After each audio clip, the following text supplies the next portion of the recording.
Hello students. पिछली class में मैंने आपको एंजाइम को प्रभावित करने वाले या एंजाइम क्रिया को प्रभावित करने वाले कारकों के बारे में बताया था। आज अपन एंजाइम की क्रिया की विधि के बारे में बताएंगे। ठीक है। एंजाइम की क्रिया की विधि को मोड ऑफ एंजाइम एक्शन भी कहा जाता है। एंजाइम की क्रिया विधि को निम्नलिखित बिंदुओं के द्वारा समझा सकते हैं या एक्सप्लेन कर सकते हैं। पहला पॉइंट इसमें आता है एंजाइम क्रियाधार जटिल का निर्माण, और दूसरा पॉइंट होता है सक्रियण ऊर्जा में कमी। तो यहां पर हम पहला पॉइंट पहले लेंगे, एंजाइम क्रियाधार जटिल का निर्माण, जिसे formation of enzyme substrate complex भी कहा जाता है। ठीक है। सबसे पहले एंजाइम की क्रिया विधि में हम क्या पढ़ेंगे? एंजाइम क्रियाधार जटिल का निर्माण। ठीक है बच्चों। सभी प्रकार के एंजाइम अभिक्रिया में भाग लेने वाले क्रियाधारों से मिलकर एक अस्थायी यौगिक का निर्माण करते हैं, अथवा हम ऐसे भी कह सकते हैं कि सभी प्रकार की एंजाइम उत्प्रेरित अभिक्रियाओं में सर्वप्रथम एंजाइम क्रियाधारों के साथ मिलकर एक अस्थायी यौगिक बनाते हैं। इस अस्थायी यौगिक को ही एंजाइम सबस्ट्रेट कॉम्प्लेक्स कहा जाता है। इस एंजाइम सबस्ट्रेट कॉम्प्लेक्स को हम एंजाइम क्रियाधार जटिल भी कह देते हैं, अथवा इसे संकुल भी कहा जाता है, या हम इसको मध्यवर्ती सम्मिश्र भी कह सकते हैं। जब एंजाइम क्रियाधारों के साथ मिलकर एंजाइम क्रियाधार जटिल बना लेता है तो कुछ समय के पश्चात संकुल या एंजाइम क्रियाधार जटिल टूटकर उत्पाद बनाता है और एंजाइम को पृथक कर देता है। अर्थात एंजाइम क्या होता है? पृथक हो जाता है। ठीक है। और फिर जब एंजाइम पृथक हो जाएगा तो ये एंजाइम अन्य क्रियाधारों के साथ जुड़कर नए एंजाइम क्रियाधार जटिल या संकुल या मध्यवर्ती सम्मिश्र बनाता रहता है। ठीक है बच्चों। लेकिन इसको समझने के लिए एक बात और ध्यान में रखनी पड़ती है कि जितने भी एंजाइम्स होते हैं उन एंजाइम्स की सतह के ऊपर कुछ विशिष्ट स्थल पाए जाते हैं, और इन विशिष्ट स्थलों को सक्रिय स्थल कहा जाता है। सक्रिय स्थल का मतलब होता है एक्टिव साइट्स। ठीक है। और ये जो सक्रिय स्थल होते हैं ये इतने पास पास होते हैं कि इनके साथ क्रियाधार जुड़कर आसानी से क्रिया करते रहते हैं। जब इन सक्रिय स्थलों के साथ क्रियाधार जुड़ता है तो किसका निर्माण बताया था मैंने अभी? एंजाइम क्रियाधार जटिल का। और जब एंजाइम क्रियाधार जटिल बन जाता है तो एंजाइम की आकार में या संरचना में परिवर्तन हो जाता है। संरचना में जब परिवर्तन होता है तो उसी समय एंजाइम के साथ जो क्रियाधार जुड़े होते हैं उन क्रियाधार के मध्य बंध बन जाते हैं, और इन बंधों के कारण बनने वाले उत्पाद पृथक हो जाते हैं और एंजाइम मुक्त हो जाता है, जो अन्य क्रियाधार के साथ जोड़कर नए एंजाइम क्रियाधार जटिल बनाता रहता है। बच्चों इसे अगर हम चाहें तो एक मैंने ये फिगर या डायग्राम बनाया है, इसके द्वारा भी इसको हम समझ सकते हैं। जैसे सपोज करिए ये एंजाइम मैंने बना रखा है, इसके ऊपर ये सक्रिय स्थल हैं, इसके साथ ये क्रियाधार जुड़ गया। क्रियाधार जब ये जुड़ जाता है तो यहाँ पर ये बनने वाला जो स्ट्रक्चर है, कंपाउंड है, यौगिक है, इसको हम एंजाइम क्रियाधार जटिल या एंजाइम सबस्ट्रेट कॉम्प्लेक्स बोलते हैं, जिसे मध्यवर्ती सम्मिश्र भी कहा जाता है और संकुल भी कहा जाता है। अब देखिए इसके बीच जब यहाँ पर ये क्रियाधार जुड़े हैं तो यहाँ पर बंध बन जाते हैं, और इन बंधों के बनने के कारण ये यहां से क्या होते हैं, टूट जाते हैं। और जब ये टूट जाएंगे तो ये उत्पाद अलग हो जाएगा और ये एंजाइम मुक्त हो जाएगा। ये एंजाइम फिर क्या करेगा, अन्य क्रियाधार के साथ जुड़ करके नए एंजाइम क्रियाधार जटिल बनाता रहता है।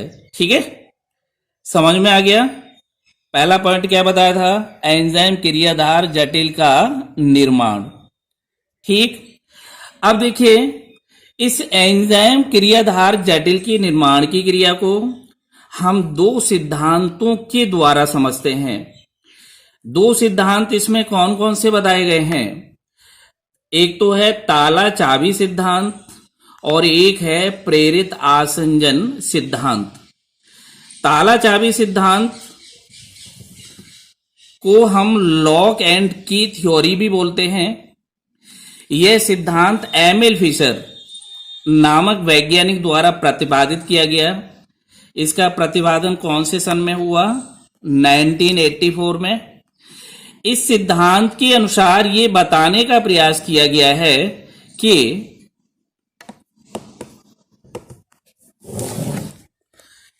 यह बताने का प्रयास किया गया है कि जो एंजाइम सबस्ट्रेट कॉम्प्लेक्स बनते हैं वो ताला चाबी सिद्धांत के आधार पर आसानी से बन जाते हैं और उनको आसानी से समझाया जा सकता है।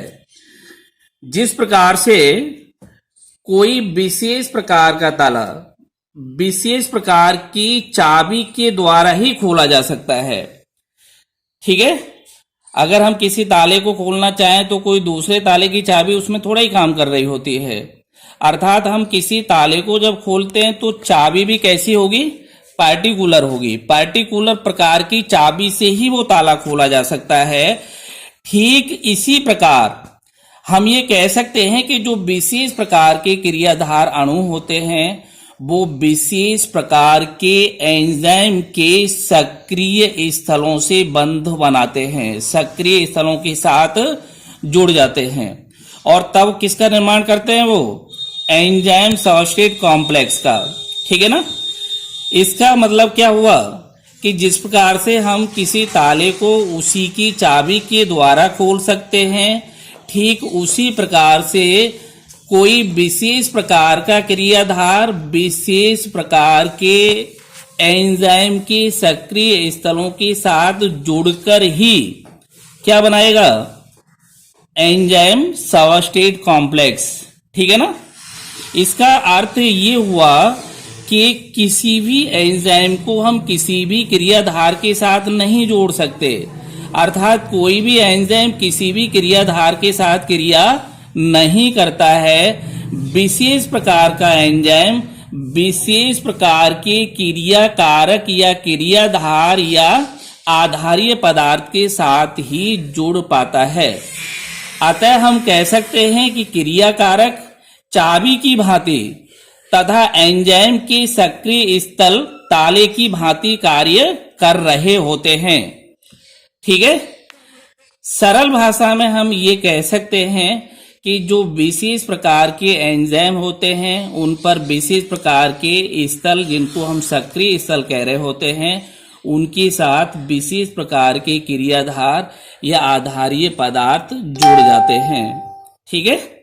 आधारीय पदार्थ क्या होता है, आधारीय पदार्थ हम किसको कह रहे होते हैं, अर्थात वे पदार्थ जिन पर एंजाइम क्रिया करते हैं उनको हम आधारीय पदार्थ कह देते हैं। ठीक है।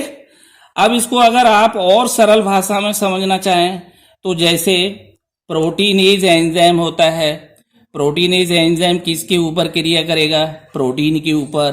प्रोटीन क्या हुआ यहाँ पर, क्रियाधार या सबस्ट्रेट या क्रिया कारक। ठीक है।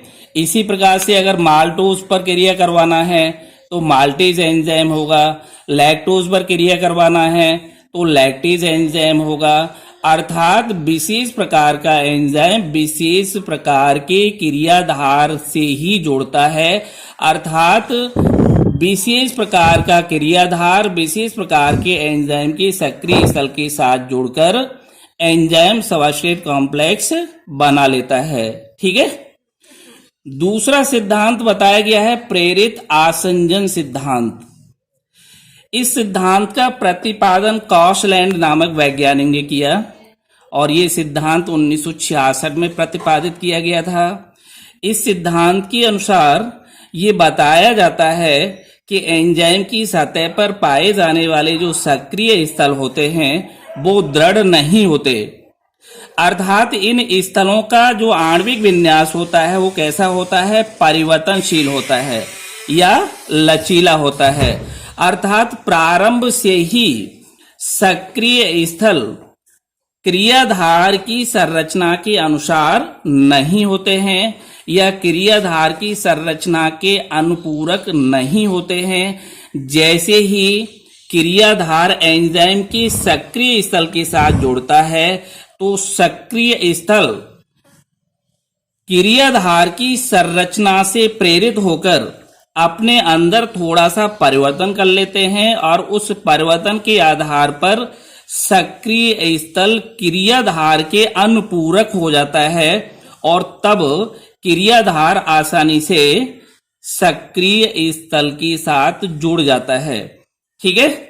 अर्थात सरल भाषा में आप ये कह सकते हैं कि इस प्रकार के एंजाइम्स क्रियाधार की संरचना के अनुसार अपने सक्रिय स्थलों में कुछ परिवर्तन कर लेते हैं। अर्थात क्रियाधार की संरचना के अनुसार ही अपने आप को परिवर्तित कर लेते हैं और तब क्रियाधार आसानी से एंजाइम के सक्रिय स्थलों के साथ जुड़ जाता है और एंजाइम सबस्ट्रेट कॉम्प्लेक्स बना लेता है। ठीक है ना। ताला चाबी सिद्धांत में तो ये कहा गया कि जिस तरह से हम कोई पार्टिकुलर ताले को पार्टिकुलर चाबी से ही खोल पा रहे हैं, ठीक है, वहां पर क्या होता है कि जो क्रियाधार हैं वो एंजाइम के ऊपर जो सक्रिय स्थल हैं उनके साथ जुड़ जाते हैं। अंतर केवल ये है कि वो विशेष हैं। यहां पर ये होता है कि जो एंजाइम होता है उसके सक्रिय स्थल में क्रियाधार के अनुसार परिवर्तित होने की क्षमता होती है।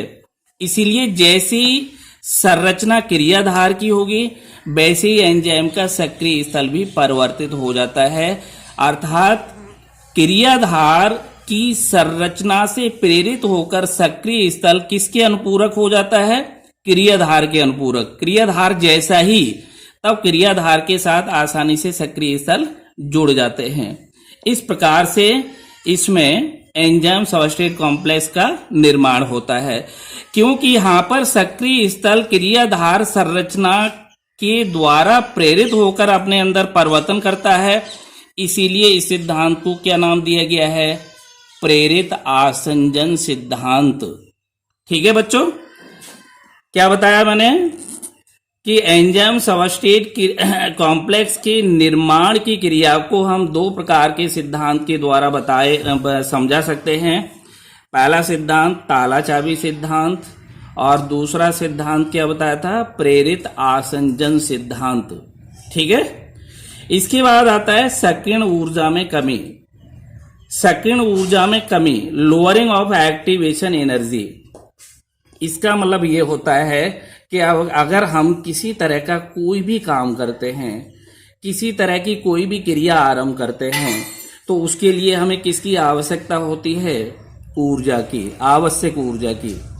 उस आवश्यक ऊर्जा के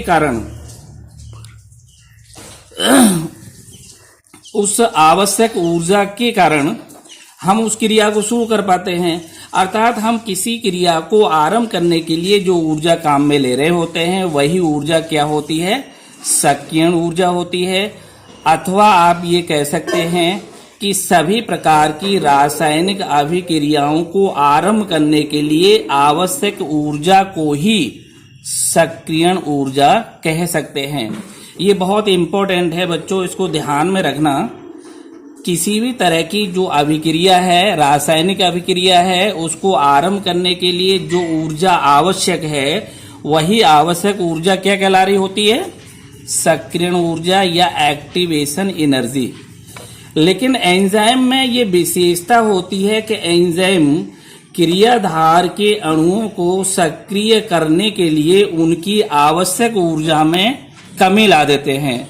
आवश्यक ऊर्जा को क्या कर देते हैं? कम कर देते हैं।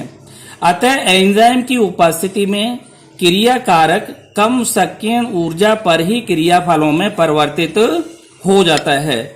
इसका अर्थ ये हुआ कि एंजाइम उत्प्रेरित अभिक्रियाओं में जो क्रिया कारक होते हैं वो कम सक्रियण ऊर्जा पर भी किसमें परिवर्तित हो जाते हैं? प्रोडक्ट्स में या क्रियाफलों में परिवर्तित हो जाते हैं। ठीक है। लोअरिंग ऑफ एक्टिवेशन को हम चाहे तो एक वक्र के द्वारा या एक कर्व के द्वारा इसको समझा सकते हैं।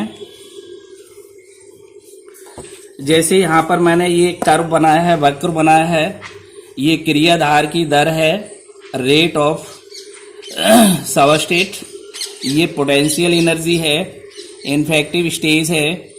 अब इसमें देखिए, अगर क्रियाधार के ऊपर एंजाइम क्रिया कर रहा है तो ये क्या करेगा? इस क्रियाधार की सक्रियण ऊर्जा में कमी कर देगा। इसका मतलब ये हुआ कि एंजाइम युक्त जो सक्रियण ऊर्जा होती है वो यहाँ पर क्या होगी? कम होगी। और कम होने के बावजूद भी जो क्रियाधार हैं वो क्रियाफल में या उत्पाद में परिवर्तित हो जाएंगे। लेकिन यदि यहाँ पर एंजाइम नहीं है तब कोई क्रिया होती है तो उसमें ऊर्जा ज्यादा चाहिए, उसमें ऊर्जा में कमी नहीं होगी। और वो ऊर्जा क्या होगी? ज्यादा होगी। देखिए ये देखा रखा है ना, इसको हम क्या नाम दे रहे होते हैं? एंजाइम रहित सक्रियण ऊर्जा। इसको नाम हम क्या दे रहे होते हैं? एंजाइम युक्त सक्रियण ऊर्जा। अर्थात एंजाइम की ये विशेषता होती है कि ये क्रियाधार को सक्रिय करने के लिए उसकी जो आवश्यक ऊर्जा चाहिए होती है उस ऊर्जा को ये कम कर देता है, जिसको हम कह रहे होते हैं कि सक्रियण ऊर्जा को कम करने के बाद वो क्रियाधार किसमें परिवर्तित हो गया? उत्पाद में। जबकि अन्य क्रियाओं में जहां एंजाइम भाग नहीं ले रहे होते हैं वहां पर देखिए ये ऊर्जा ज्यादा कम में आ रही है। इसका मतलब है वहां पर जो आवश्यक ऊर्जा होती है उसमें कमी नहीं होती। उसको पदार्थ को सक्रिय करने के लिए उसकी सक्रियण ऊर्जा में कमी नहीं लाई जाती है। इसीलिए देखिए यहाँ पर ऊर्जा ज्यादा खर्च हो रही है और तब ये क्रियाधार किसमें बदला? उत्पाद में या क्रियाफल में बदला।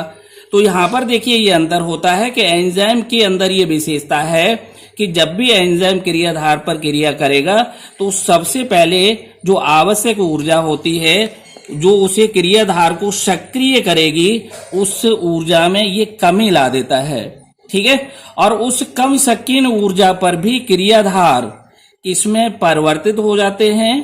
क्रियाफलों में परिवर्तित हो जाते हैं। ठीक है बच्चों, ओके।